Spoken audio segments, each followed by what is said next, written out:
જૂનાગઢના ભેસાણમાં પ્રોફેસર વિરુદ્ધ એબીવીપીએ આપ્યું આવેદન।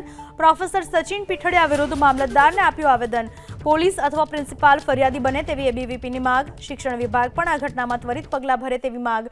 આગામી સમયમાં માંગ ન સંતોષાય તો ઉગ્ર આંદોલનની ચીમકી ઉચ્ચારવામાં આવી છે।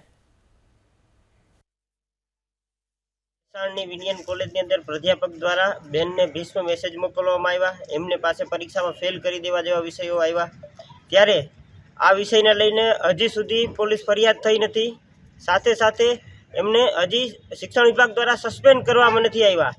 ત્યારે અમે પૂછવા માંગીએ છીએ કે જ્યાં સુધી એ સસ્પેન્ડ નહીં થાય ત્યાં સુધી કેમ્પસની અંદર કોઈ પણ તપાસ સમિતિ મોકલશો, એ તપાસ કેવી રીતે તટસ્થ થશે? એમની સામે જો ફરિયાદ નોંધવામાં નહીં આવે તો ગુજરાતની કેટલીક બહેનો સાથે આખા ગુજરાતની અંદર વિવિધ શૈક્ષણિક કેમ્પસની અંદર કેવા કૃત્યો થશે એનો પણ એક ચિંતાનો વિષય ઊભો થાય છે। ત્યારે તાત્કાલિક પણ એમને સસ્પેન્ડ કરવામાં આવે અને સાથે સાથે જલ્દી એમની સામે ફરિયાદ દાખલ કરે।